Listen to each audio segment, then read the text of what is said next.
पाऊस वाढायचं ना.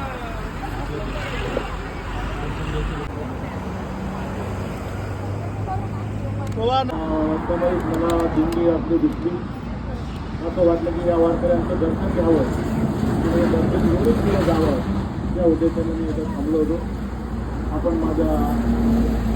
मी दर्शन घेतो. धन्यवाद देतो. आणि सर, यापुढे हे तुम्ही जीवन जगत असताना प्रत्येक माणूस पैशामागं पळणार आहे आता सध्या, पण ज्याने परमार्थ जिवंत ठेवला आणि तुमच्याबद्दल आम्हाला खूप आदर वाटला. तुम्ही खरोखर पारमार्थिक आहात. परमेश्वराने तुमच्या सगळ्या इच्छा पूर्ण करत असे आमच्या सगळ्या दिंडीच्या वतीने पांडुरंगाला प्रार्थना करतो. आणि तुमचा छोटासा सन्मान आम्ही आदर म्हणून करतो, तुम्ही मोठे म्हणून करत नाहीत. पण वारकरी आहात, तुम्ही जे आम्हाला प्रेम दिलं त्याबद्दल मनापासून कोटी धन्यवाद. मॅडम, तुम्ही तुमचं मनोगत व्यक्त करावं असं मला वाटतं. तुम्ही पुण्याच्या आत बोलू शकता. तुम्ही जगद्गुरु तुकाराम महाराज की जय, खंडेश्वर भगवान की जय, सब संतन की जय.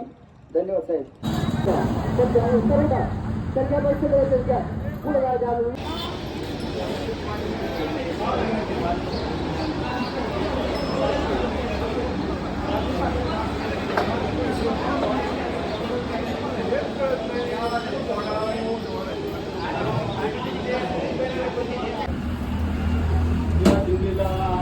पुढे झाला की मी माझ्या पुण्यावरून सोलापूरला सांगोला या गावी पुण्या वृक्षारोपणात